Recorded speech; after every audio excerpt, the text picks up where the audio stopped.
On a distant, rugged planet far beyond Earth's solar system, life was harsh, and survival was a constant struggle. This planet was not like the peaceful worlds where civilizations thrived and technology advanced without the fear of war. It was a place scarred by countless battles, where the ground itself seemed to remember the echoes of explosions and the cries of warriors long gone. Alien species from various corners of the galaxy had claimed parts of this planet as their own, each one establishing strongholds, factories, and defensive fortresses. Each species had developed unique ways to dominate the terrain and assert control. Some had evolved to endure extreme temperatures, some had built armies powered by advanced energy weapons, while others had developed technologies that could detect and eliminate threats from miles away. Despite these differences, they all shared one common goal: supremacy over the others. The planet's central battlefield stretched over vast plains and jagged mountain ranges, dotted with craters from ancient wars. The aliens who had settled here were confident in their strength, boasting fleets of ships and troops that had crushed opponents elsewhere. Their leaders were cunning, their strategies precise, and their weapons deadly.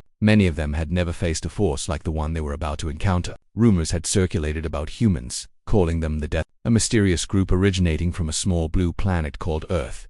These humans were said to be able to survive anywhere, adapt to impossible conditions, and strike with an unpredictable ferocity that even the most experienced alien generals could not anticipate. However, most alien leaders dismissed these tales as After all, humanity was considered primitive compared to their advanced civilizations. They could not imagine a small planet like Earth producing warriors, capable of challenging entire fleets and armies. The Deathworlders were unlike any human beings the galaxy had ever encountered. From the time they were children, they were trained to endure extreme hardships. They grew up in environments designed to test their strength, intelligence, and resilience. They learned to survive freezing cold nights in mountain ranges, scorching heat in deserts, and the poisonous gases of swamps. Every challenge was meant to prepare them for a universe that was unforgiving and brutal. Their bodies were conditioned to recover quickly from injuries that would incapacitate ordinary humans, and their minds were sharpened to remain calm in the most chaotic situations. Beyond physical training, they were taught strategy and tactics, learning to think like predators and anticipate the moves of their enemies.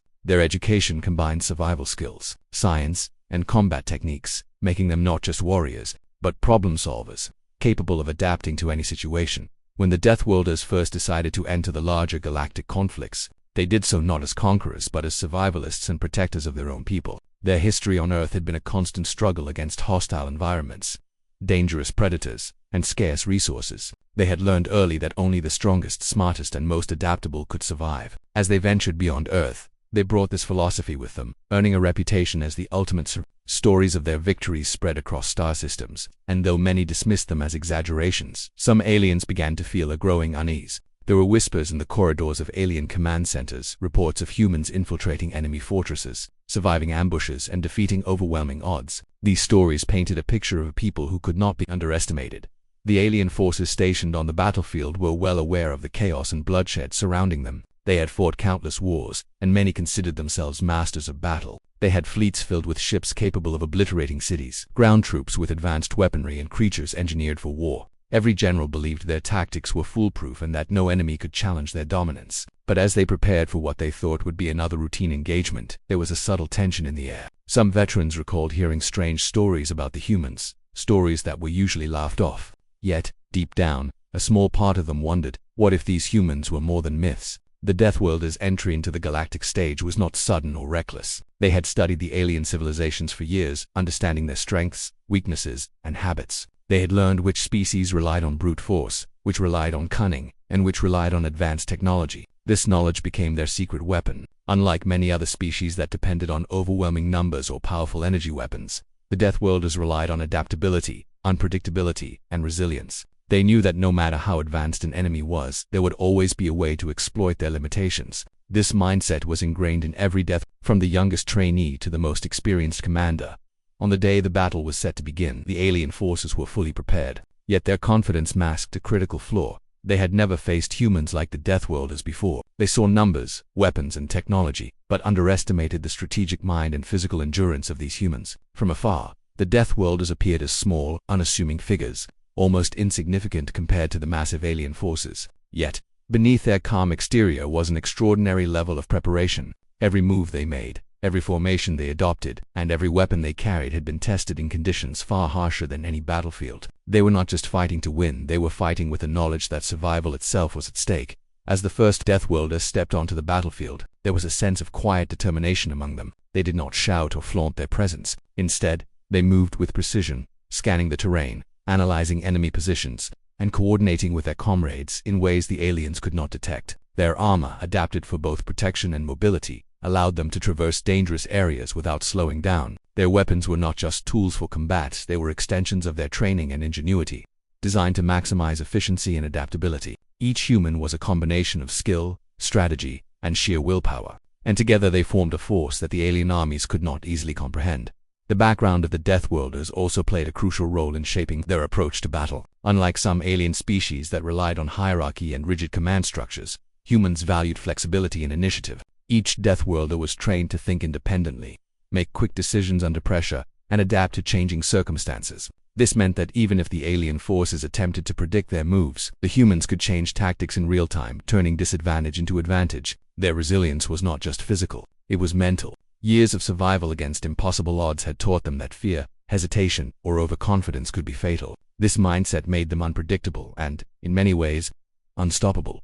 The anticipation of the coming clash created tension on both sides. The aliens believed they were preparing for a standard confrontation, one they were confident of winning. The Deathworlders, however, were ready for every possible scenario, including the unexpected. As the first movements began, the stage was set for a battle that would challenge everything the aliens thought they knew about warfare. The Deathworlders' presence alone was enough to change the dynamics of the battlefield, turning what was supposed to be a straightforward engagement into a test of strategy, endurance, and courage. Every step they took, every decision they made, carried the weight of their history, training, and reputation. They were not just entering a battlefield, they were entering the legends of every alien species that would witness their power.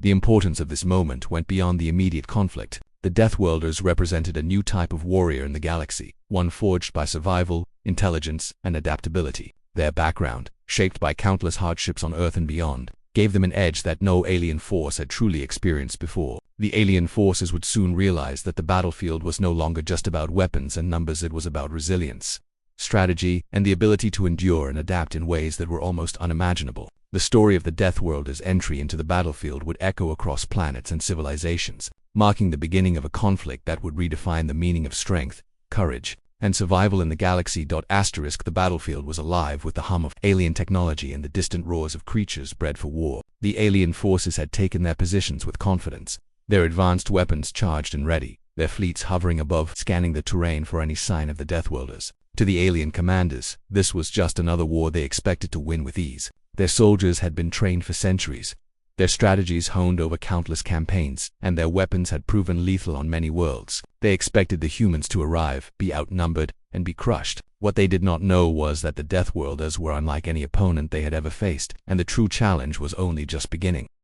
As the first Deathworlders emerged from the shadows, the aliens took notice of their unusual formation. The humans did not move like ordinary troops, nor did they rely solely on firepower. Instead, they advanced with calculated precision, keeping to the terrain, using rocks, valleys, and forests to hide their movements. They were silent, almost ghost-like, yet every step was deliberate, every action measured. The alien observers, accustomed to armies that marched in predictable patterns, felt a slight unease. This was unusual. This was not the simple, predictable force they had anticipated. Even the youngest Deathworlders, barely adults by human standards, moved with the discipline of veterans, their eyes scanning constantly, calculating every threat, every opportunity. The first encounters began with small skirmishes. Alien patrols, confident in their superiority, tried to engage the humans directly. They unleashed energy beams, mechanical beasts, and armored squads, expecting quick victories. However, the Deathworlders responded in ways the aliens could not anticipate. They avoided direct confrontation when unnecessary, using misdirection, traps, and sudden counterattacks.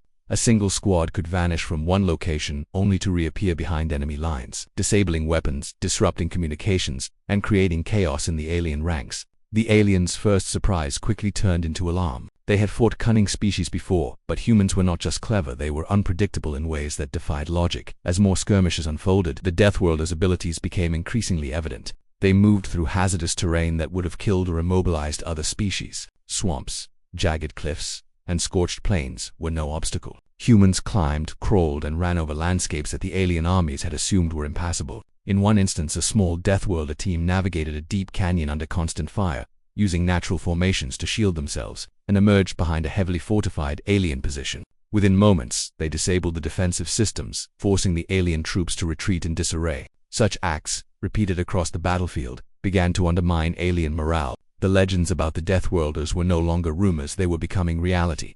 The aliens were forced to adapt, but they struggled. Their strategies relied on overwhelming force, predictable formations, and advanced technology. Against the Deathworlders, none of these advantages worked as expected. Energy weapons, capable of vaporizing a human in seconds, often missed their mark because the humans did not follow predictable paths. Tanks and heavy machinery became traps for their operators as humans used terrain and timing to strike where it was least expected. Even the most intelligent alien commanders found it difficult to predict the next move. Every encounter forced them to rethink, yet every adaptation by the aliens was met with an equally innovative counter by the humans. This back and forth created a tense environment where victory seemed uncertain, even to the most confident leaders.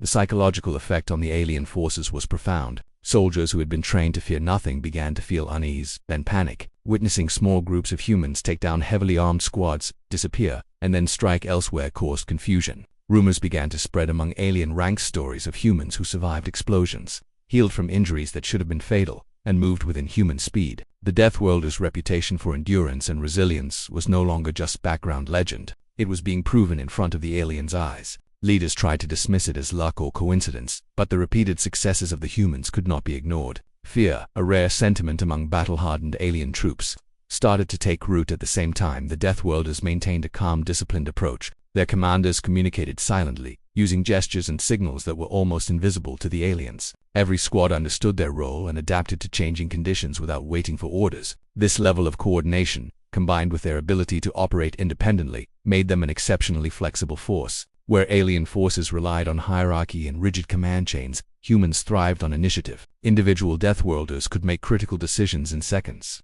exploiting openings in enemy defenses that alien leaders had failed to anticipate. This combination of independence and teamwork became one of their greatest strengths, allowing small groups to achieve results that would normally require large armies. As the day progressed, the scale of the challenge became apparent. Entire alien battalions found themselves outmaneuvered by relatively small human squads. Supply lines were disrupted, command posts threatened, and communication systems sabotaged. The aliens' confidence waned as they realized their superior numbers and technology did not guarantee victory. Every successful attack by the Deathworlders amplified the sense of chaos among alien forces. Commanders struggled to maintain control, and soldiers began questioning their chances. What was supposed to be a straightforward campaign now seemed perilous and unpredictable. Even alien veterans who had survived decades of war felt unease, witnessing firsthand the effectiveness of these human warriors. The rising challenge also included adapting to the aliens' own tactics. Many species had developed specialized strategies for different types of enemies, but the Deathworlders were masters of adaptation.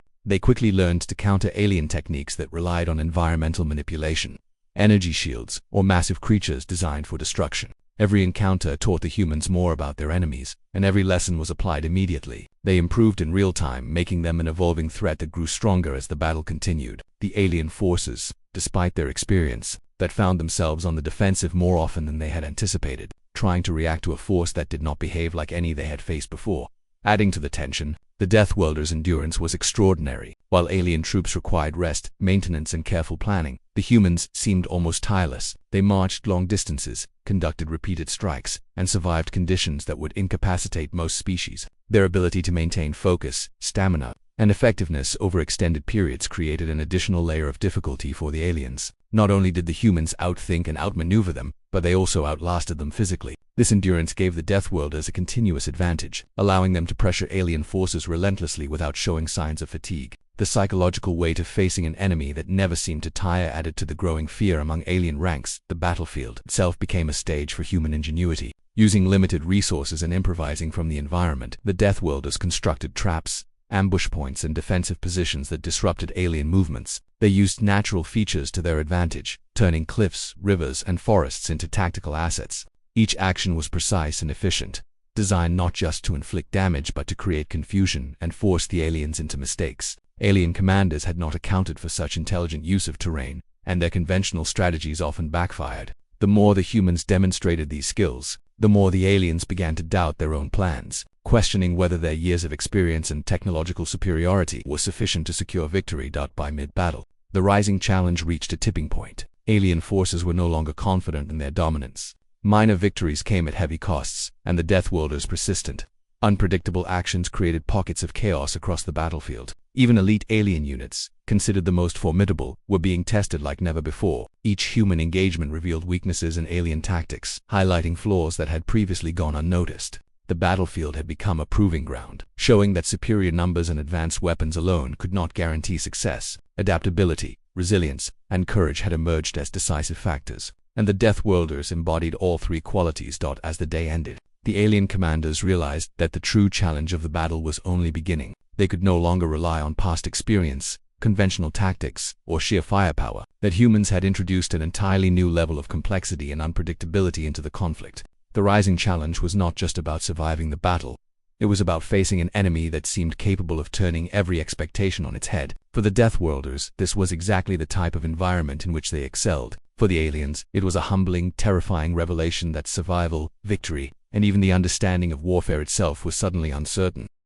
The rising challenge of this phase of the battle was a lesson for everyone involved. The Deathworlders proved that courage, intelligence, and adaptability could challenge even the most technologically advanced and numerically superior forces. Each small success built momentum, spreading doubt and fear among alien troops while reinforcing the humans' confidence. The stage was set for what would become a critical escalation. The battlefield had shifted from a test of weapons to a test of spirit, strategy, and endurance. Every alien, from the lowest soldier to the highest commander, now understood that they were facing a force unlike any they had ever encountered. A force that could not be defeated by conventional means, and whose rising challenge would only grow stronger as the battle continued. The battlefield had already become a place of chaos and unpredictability. Alien forces, once confident in their dominance, were beginning to feel the pressure of facing a foe unlike any they had encountered before. The Deathworlders, with their combination of intelligence, endurance, and unpredictability, had forced the aliens to reconsider every strategy, every formation, and every assumption they had made about warfare.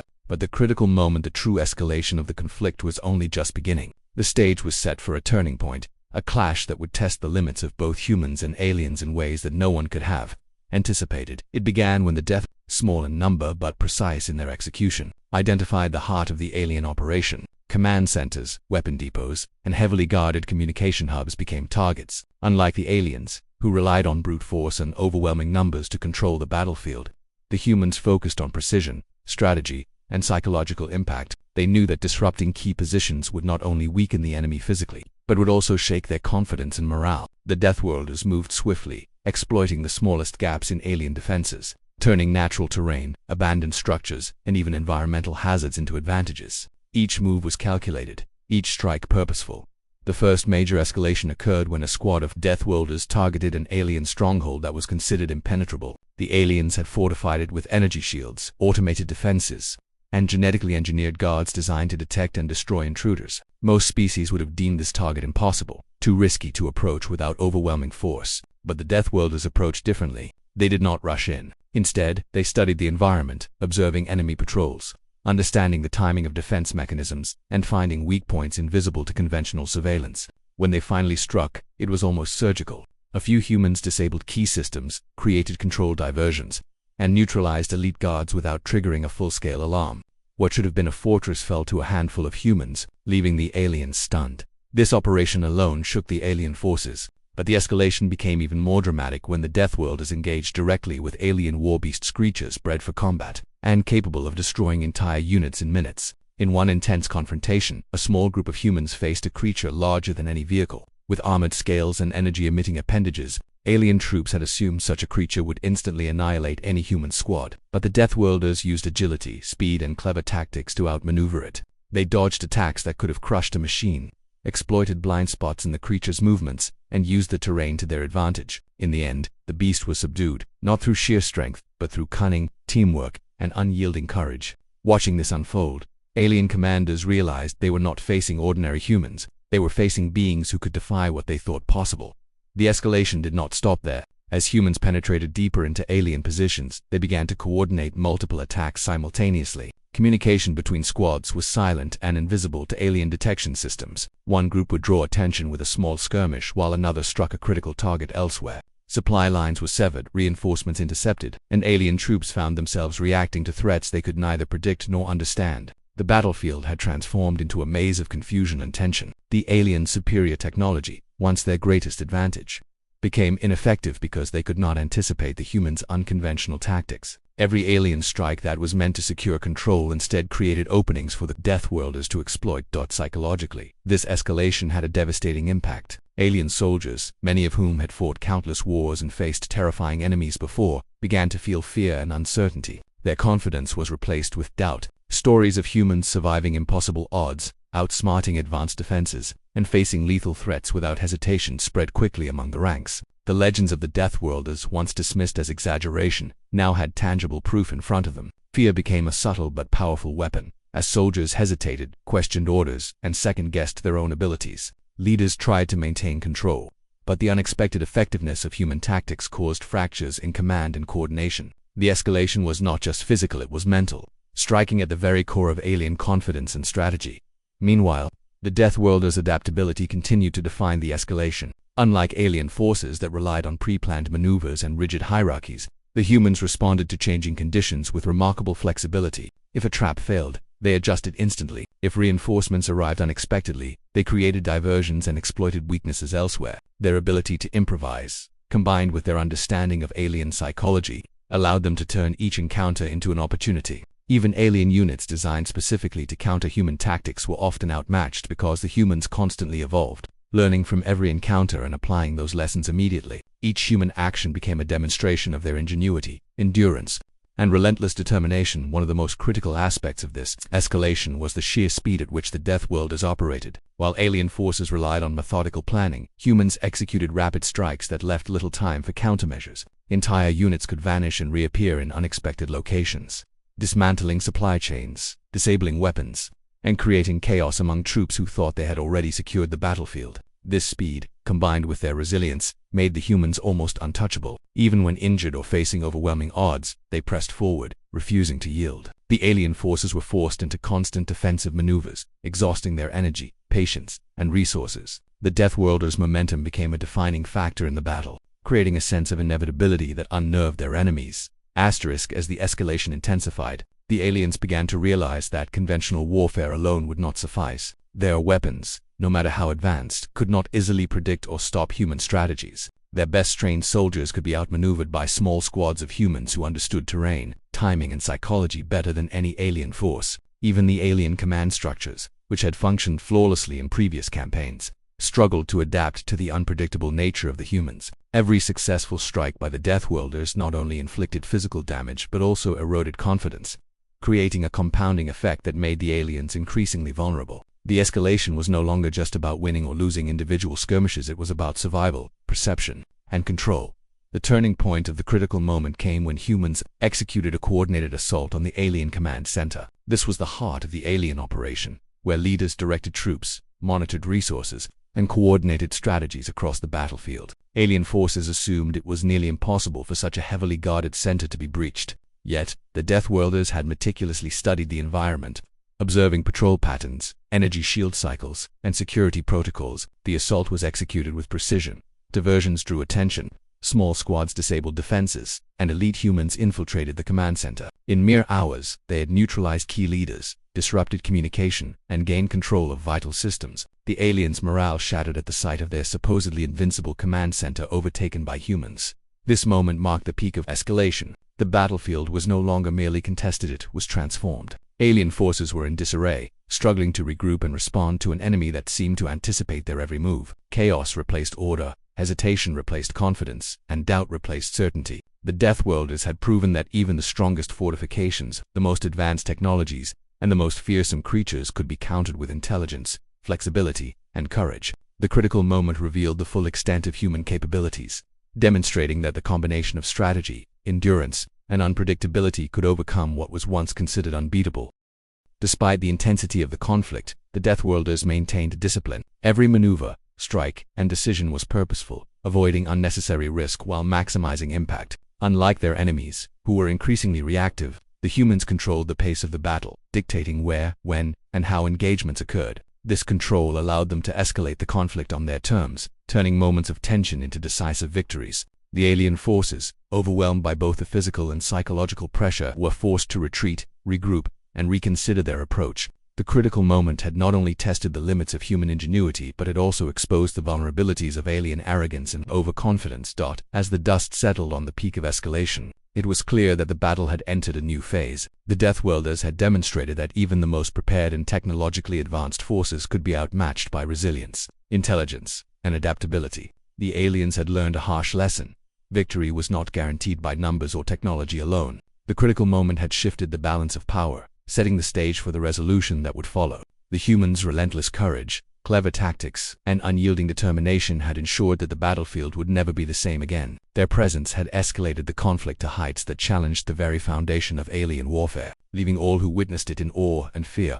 After the critical moments of the battle, the Deathworlders had gained momentum. The aliens, who had once been confident in their overwhelming numbers and advanced technology, were now scattered and disoriented. Command structures were disrupted, communication lines were cut, and supply routes were in chaos. Every step the humans took now carried even greater significance, and their next moves would determine whether the tide of the entire conflict would turn decisively in their favor. The battlefield, which had been chaotic, now began to show signs of the human strategy taking full effect. The Deathworlders were not just surviving, they were systematically dismantling the alien force's ability to fight effectively. What had started as small, precise strikes evolved into a sweeping campaign that left the aliens struggling to maintain control.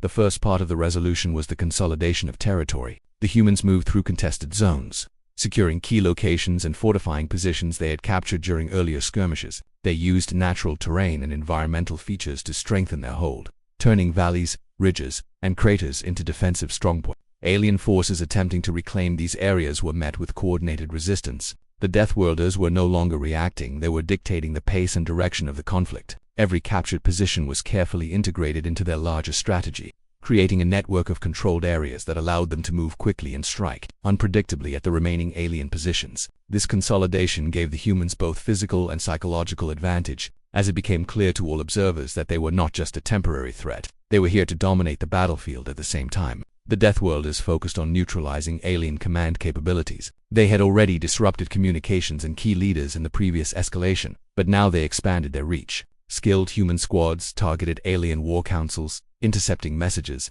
disabling advanced surveillance systems, and capturing critical figures. The aliens were caught in a double bind. Any attempt to reorganize or counterattack was hampered by the humans' control of information and communication channels. In battles where the aliens had previously relied on coordination and superior tactics, confusion and hesitation now took the place of certainty and confidence. Every successful disruption further amplified the humans' advantage, allowing them to control not just the physical, the space of the battlefield, but also the flow of information and command. One with the most dramatic aspects of the resolution was the way the Deathworlders used psychological tactics. Alien forces were already shaken by the humans' earlier successes, but the continued pressure reinforced fear and doubt. Humans displayed a level of discipline, coordination, and fearlessness that seemed almost impossible. They did not celebrate their victories, nor did they show signs of fatigue. Instead, they pressed forward calmly, systematically, and with unwavering focus. Alien soldiers who had previously felt invincible now hesitated at the sight of a relatively small squad of humans approaching. The Deathworlders understood that warfare was not only about strength or weapons, it was about perception, morale, and the ability to exploit the mental state of their enemies. By maintaining relentless pressure, they forced alien forces to fight not just the humans in front of them but also their own fear of what the humans represented. The Deathworlders' adaptability continued to play a crucial role. Alien tactics, once effective against other species, had proven largely useless against humans. Now, as the resolution phase unfolded, the Deathworlders refined their strategies, learning from each engagement and applying that knowledge to the next. If an alien unit attempted to regroup, the humans anticipated their movements and countered them. If a defensive line was strengthened, the humans found a way to circumvent it. Their ability to continuously evolve in real time made them almost unstoppable. While the aliens relied on rigid hierarchies and predictable procedures, humans thrived on independent initiative, flexibility, and creativity. This adaptability meant that even when faced with new alien strategies, the Deathworlders could respond immediately and effectively, turning potential challenges into opportunities. As the humans pressed forward, alien resistance began to crumble in stages. Entire battalions either surrendered or fled, unable to withstand the combined pressure of physical attacks, strategic disruption, and psychological warfare. The battlefield became increasingly one-sided. Alien commanders struggled to maintain order, but the humans' relentless efficiency made it impossible. Each encounter, whether a direct assault or a covert operation, further eroded the aliens' ability to fight effectively. Even elite alien units, designed to withstand and counter extraordinary threats, found themselves overwhelmed. The Deathworlders' coordination, speed, and cunning proved that sheer technology or brute force could not guarantee victory against a force that was smarter, faster, and more adaptable than expected. The next stage of the resolution involved the capture of alien resources. Humans secured energy reserves, weapon stockpiles, and transport networks, cutting off alien forces from reinforcements and supplies. Without these essential resources, the remaining alien troops became increasingly vulnerable. The Deathworlders had turned the battlefield into a controlled environment, where humans dictated the terms of engagement and the aliens were forced into a defensive, reactive role. By controlling resources as well as territory, the humans created a strategic advantage that extended beyond immediate combat, ensuring that even if alien forces regrouped, they would do so under constrained and unfavorable conditions. This methodical approach showcased the Deathworlders' combination of tactical brilliance and long-term planning, ensuring that their victory would be decisive.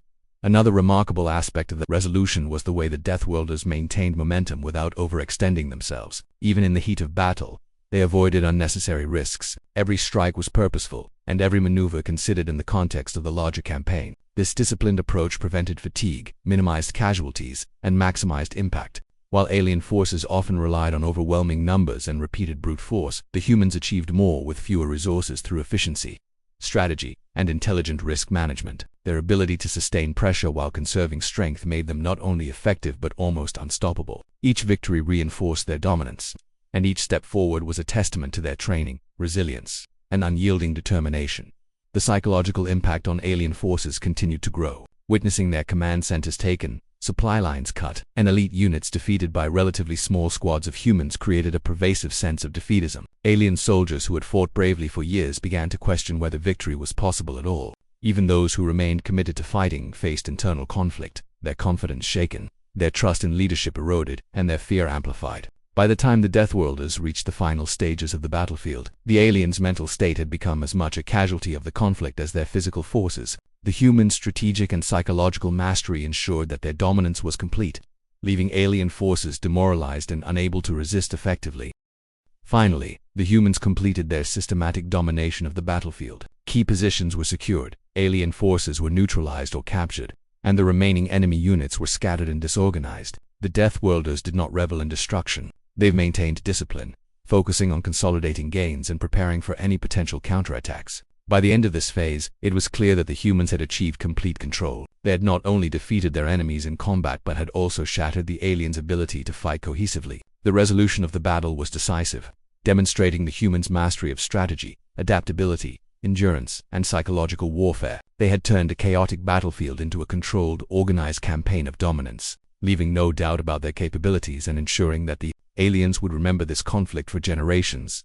The resolution also highlighted the unique qualities that made the Deathworlders extraordinary. Unlike alien species that relied heavily on technology, hierarchy, and numbers, humans combined intelligence, resilience, adaptability, and creativity. Their ability to analyze, learn, and respond in real time gave them an edge that could not be overcome by force alone. They showed that victory depended not just on strength or advanced weapons but on strategy, courage, and the ability to maintain discipline under extreme pressure. Every action during this phase reinforced the human reputation as an unbeatable force, a group that could challenge, adapt to, and ultimately dominate even the most formidable alien civilizations. By the conclusion of the resolution, the battlefield had been transformed. What had begun as a contest of strength and numbers became a clear demonstration of human ingenuity and resilience. The aliens had been defeated not just physically but mentally, their confidence shattered, their strategies exposed, and their dominance questioned. The humans had achieved more than victory. They had rewritten the rules of engagement, showing that adaptability, intelligence, and determination could overcome even the most technologically advanced and numerically superior opponents. The resolution of the battle was not only a turning point in this conflict but a moment that would echo across the galaxy, establishing the Deathworlders as a legendary and unstoppable force.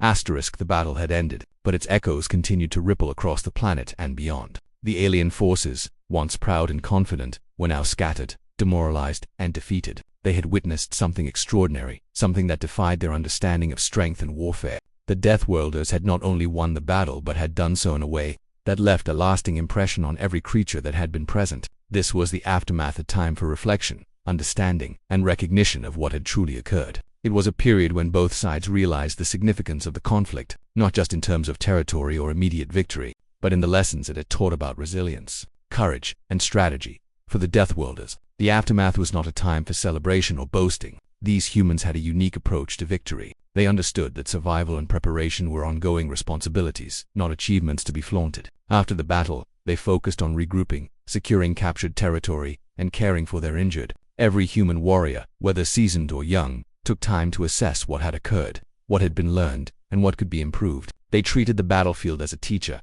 analyzing successes and mistakes alike. In their minds, victory was not a destination but a step in a continuous journey of growth, discipline, and preparation for future challenges. Even in triumph, the Deathworlders remained vigilant, knowing that in a galaxy filled with unpredictable threats, resting too long could be dangerous.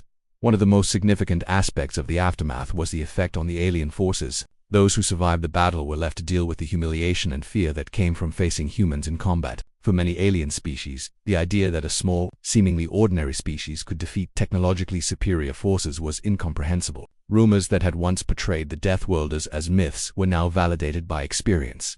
Alien soldiers and commanders alike were forced to confront the fact that they had underestimated humans entirely. Their strategies, weapons, and confidence had failed against an enemy that relied on intelligence, adaptability, and courage rather than sheer firepower. The psychological impact of this defeat would resonate for generations, influencing not just tactics but the entire perception of humans in interstellar affairs. As the alien forces retreated, the Deathworlders took care to ensure that the remaining threats were neutralized without unnecessary destruction. They understood the value of restraint. While they were capable of total annihilation, they preferred calculated control, using strategy and intelligence to maintain order rather than leaving chaos behind. In some areas, they established watchpoints and fortified positions, ensuring that fleeing enemies could not regroup. This careful approach reflected their understanding that war was not just about brute strength, but about maintaining a long-term advantage. By securing territory and maintaining discipline, the Deathworlders demonstrated that their victories were sustainable and not fleeting, ensuring that the consequences of the battle would extend far beyond the immediate conflict. The aftermath also provided time for reflection on the human side. Many warriors spent quiet moments examining the lessons of the battle. They considered how their strategies had worked, how their adaptability had given them an edge, and how their endurance had been tested under extreme conditions. Young humans learned from the veterans, observing their composure, tactical thinking, and mental resilience. In this period, the Deathworlders reinforced the principles that had allowed them to succeed: teamwork, courage, adaptability, and the ability to remain calm under pressure. Reflection was not passive. It was an active process of learning and preparation, ensuring that each individual was better equipped for the inevitable challenges of the future. The battle had proven their methods, but the Deathworlders knew that the galaxy would continue to test them in new and unpredictable ways. The alien civilizations, meanwhile, began to spread stories of the battle far and wide. These tales carried a mix of fear, respect, and disbelief. Leaders of other alien species, hearing of the Deathworlders' effectiveness, began to reconsider their own assumptions about humans. What had once been dismissed as a primitive species was now acknowledged as a formidable force. Across galaxies, beings who had never encountered humans began to view them with a combination of caution and awe. The events of this battle became a turning point in interstellar history, shaping diplomatic relations, military planning, and cultural perceptions. Humans had not only won a battle, they had changed the way the galaxy understood the potential of their species. Another important aspect of the aftermath was the reinforcement of human values and identity. The Deathworlders had fought not just to survive, but to uphold the principles that defined them: resilience, intelligence, and courage. Their victory reinforced the idea that humans could achieve remarkable feats when disciplined, united, and willing to face danger head. Unlike many alien species that relied on overwhelming resources or brute force, humans relied on the strength of their minds, the precision of their tactics, and the endurance of their bodies. The battle served as a testament to what humans could achieve when these qualities were applied in unison. For every Deathworlder, this was a moment to recognize the power of their identity and the value of the principles that had guided them through countless challenges. The reflection also extended to understanding the consequences of the battle. Victory had come at a cost, and the Deathworlders were mindful of it. Injuries, environmental damage, and the suffering caused by the conflict were acknowledged with seriousness and responsibility. Every warrior recognized that true strength included accountability and the ability to learn from both successes and failures. This perspective ensured that the humans' legacy would not be one of mindless conquest, but of disciplined, thoughtful dominance. They had proven their capabilities, but they also showed wisdom in how they managed the aftermath, solidifying their reputation not just as warriors but as a species with foresight and moral awareness. During this period of reflection, the humans also considered their broader role in the galaxy. The events of the battlefield demonstrated that humanity could influence outcomes far beyond their home planet. The Deathworlders realized that their actions would inspire stories, legends, and strategic reassessments across civilizations. Their presence had shifted the balance of perception, creating both fear and respect. Leaders of human factions understood that they now carried a responsibility to maintain their readiness, continue their training, and uphold the standards that had led them to victory. The aftermath was a reminder that power and influence were not just earned in battle but maintained through constant vigilance, preparation, and adherence to principles.